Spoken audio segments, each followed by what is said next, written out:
நம்ம ஜனனி வந்து சக்தி கிட்ட பேசி முடிச்சதுக்கப்புறம் பார்த்தீங்க அப்படின்னா விசாலாட்சி வந்து வர்றாங்க. என்னடி எதுக்காக வந்து இப்படி ரூம்லேயே வந்து அடைஞ்சு கிடக்க, வா வெளியே வா, கீழே வந்து பேசு அப்படிங்கிற மாதிரி வந்து சொல்கிறாங்க. இல்லை அது வந்து வேண்டாம், சரிப்பட்டு வராது, ஏன்னா நான் கீழே வந்தாலே வந்து யாராவது ஏதாவது சொல்லிக்கிட்டே தான் இருப்பாங்க அப்படிங்கிற மாதிரி ஜனனி சொல்கிறாங்க.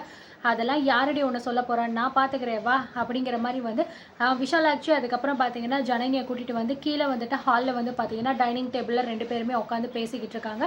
ஸோ பேசிக்கிட்டு இருக்கும்போது பார்த்தீங்கன்னா ஆதி குணசேகரன் வந்து வராரு. வந்ததுக்கப்புறம் பார்த்தீங்க அப்படின்னா, அம்மா இங்கே பாருங்க, இந்த வீட்டில் நடக்கிறது எல்லாமே எனக்கு என்னமோ சரின்னு சொல்லிட்டு தோணலை.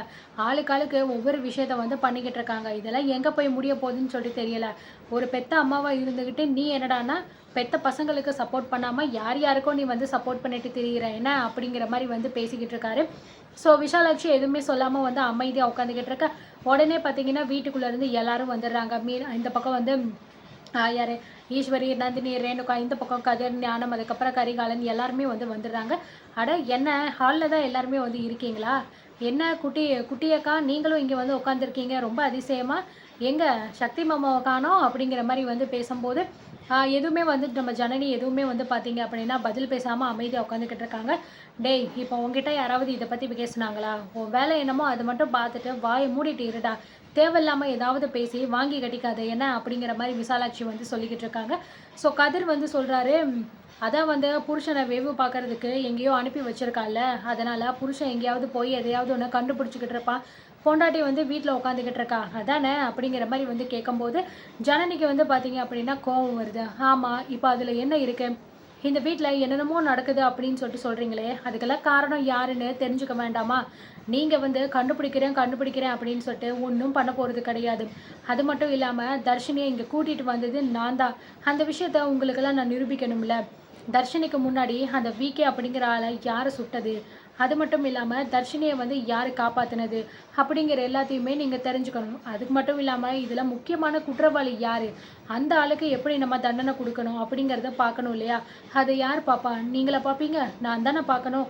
அதுக்கான வேலையை தான் நான் பார்த்துக்கிட்டு இருக்கேன். இதில் உங்களுக்கு என்ன பிரச்சனை அப்படிங்கிற மாதிரி நம்ம ஜனனி வந்து பேசுகிறாங்க. ஸோ கதிர் பார்த்தீங்க அப்படின்னா வாயை மூடிடுறாரு. என்ன பேசுறது அப்படின்னே வந்து தெரியாமல் அப்படியே வந்து உட்காந்துக்கிட்டு இருக்காரு. பாரா நம்ம குட்டி அக்கா வந்து எவ்வளோ பேச்சு பேசுகிறாங்க. என்ன கதிர் மாமா பேசாமல் வாயை மூடிட்டு நிற்கிறீங்க, என்ன எதுவும் பேசுகிறதுக்கு பாயிண்ட் கிடைக்கலையா என்ன உங்களுக்கு அப்படிங்கிற மாதிரி பார்த்தீங்கன்னா கரிகாலன் வந்து நோஸ் கட் பண்ணுறாரு. டேய் ஒழுங்கு மரியாதையை வாயை மூடிட்டு இருந்துரு, இல்லைன்னா வாயை சேர்த்து குத்திடுவேன் ஒன்று அப்படிங்கிற மாதிரி கதிர் வந்து சொல்லிக்கிட்டு இருக்காரு. ஸோ அதுக்கப்புறம் பார்த்தீங்கன்னா விசாலாட்சி வந்து இங்கே பாருங்கள், இந்த வீட்டில் என்ன நடந்தாலும் நடந்துட்டு போட்டோம், உங்கள் வேலை என்னமோ அதை மட்டும் நீங்கள் பார்த்துட்டு போங்க. எதுக்கு தேவையில்லாமல் நாங்கள் உட்காந்துக்கிட்டு இருக்கோம் வந்து எங்ககிட்ட வந்து பேசி வாயை கொடுக்குறீங்க. உங்ககிட்ட நாங்கள் கேட்டோமா, இப்போ நீங்கள் வந்து எங்ககிட்ட பேசுங்க அப்படின்னு நாங்கள் சொன்னோமா? எதுக்கு தேவையில்லாத வேலையெல்லாம் பார்த்துக்கிட்டு இருக்கீங்க? அதான் 2 பேருக்கும் பிஸ்னஸ் பற்றி தரப்போகிறீங்க அப்படின்னு சொல்லிக்கிட்டு இருக்கீங்கல்ல, போய் அந்த சோழியை போய் பாருங்கள், வந்து தேவையில்லாமல் எங்ககிட்ட பேசுகிற வேலையெல்லாம் வந்து வச்சுக்காதீங்க அப்படிங்கிற மாதிரி விசாலாட்சி சொல்லிடுறாங்க. ஸோ ஆதி குணசேகரன் வந்து இங்கே பாருமா, நீ பண்ணுறது எதுவுமே எனக்கு என்னமோ சரியாக வந்து தோணலை. இந்த வீட்டில் இருக்கிற எல்லாருமே கையெழுத்து போட்டதுக்கப்புறமும் நீ போடாமல் இருந்த பார்த்தியா, அதுதான் நீ பண்ண பெரிய தப்பு. இவங்களை 2 பேரும் நம்பி நீ இவங்களுக்கு சப்போர்ட் பண்ணிட்டு திரியிறியா?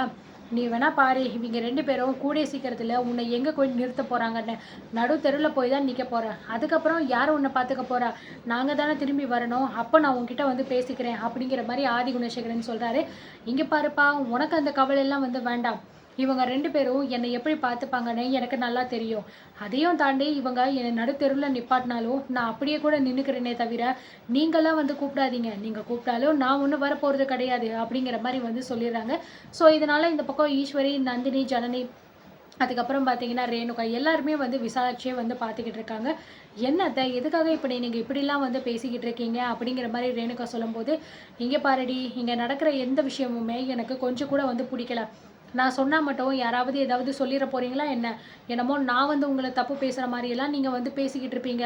ஆனால் நீங்கள் பண்ணுறதெல்லாம் சரியான நியாயம் அப்படின்னு தான் வந்து பண்ணிக்கிட்டு இருக்கீங்க. அப்போ பண்ணுங்க, நான் உங்ககிட்ட வந்து ஏதாவது கேள்வி கேட்டேன்னா ஏன் அப்படி பண்ணுறீங்க, ஏன் அப்படி பேசுகிறீங்க அப்படின்னா, அப்போ என்கிட்ட மட்டும் எதுக்கிட்டி வந்து நீங்கள் இப்படிலாம் வந்து பேசிக்கிட்டு இருக்கீங்க?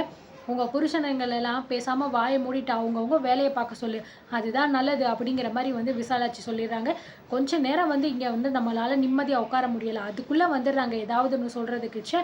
வா ஜனனி நம்ம ரூமுக்கு போகலாம் அப்படின்னு சொல்லிட்டு பார்த்தீங்கன்னா ஜனனியை கூப்பிட்டுட்டு வந்து விசாலாட்சி வந்து தன்னோட ரூமுக்குள்ளே வந்து போயிடுறாங்க. ஸோ இந்த பக்கம் பார்த்தீங்க அப்படின்னா கதிரை பார்த்தியானே இந்த ஆத்தாவுக்கு எவ்வளோ கொழுப்பு அப்படின்னு சொல்லிட்டு பெத்த பிள்ளைங்க முன்னாடியே வந்து எவ்வளோ ஒருத்திய கூட்டிகிட்டு வந்து இப்படி ரூம்குள்ளே போய்கிட்டு இருக்காரு அப்படின்னு. பார்க்கலாம்ப்பா, விடு விடு, இதெல்லாம் இன்னும் எவ்வளோ நாள் நடக்க போகுதுன்னு பார்க்கத்தானே போகிறோம், அப்புறம் பார்த்துக்கலாம் எல்லாத்தையும் விடு அப்படிங்கிற மாதிரி சொல்லிட்டு வந்து போயிடுறாங்க. ஸோ இதில் வந்து பார்த்தீங்கன்னா நிச்சயமாக ஆதி குணசேகரனுக்கு பயங்கரமாக காண்டாகுது அப்படிங்கிறது நல்லாவே தெரியுது. அதனால் அந்த ஆள் ஜனனியை என்ன பண்ண போகிறாரு, ஏன்னா ஒரு பக்கம் ஜனனி மேலே ஆதி குணசேகரனுக்கு பார்த்தீங்கன்னா பயம் இருக்குது. ஏன்னா எப்படியாவது அவள் வந்து இதெல்லாம் கண்டுபிடிச்சிருவா, நம்மளை ஜெயிலில் தூக்கி போட்டுருவா அப்படிங்கிற மாதிரி ஒரு பிளான் வந்து ஆதி குணசேகரன் மனசுக்குள்ளே ஓடிக்கிட்டே இருக்குது. அந்த பயத்தினால தான் இதெல்லாம் அவர் பண்ணிக்கிட்டு இருக்காரு.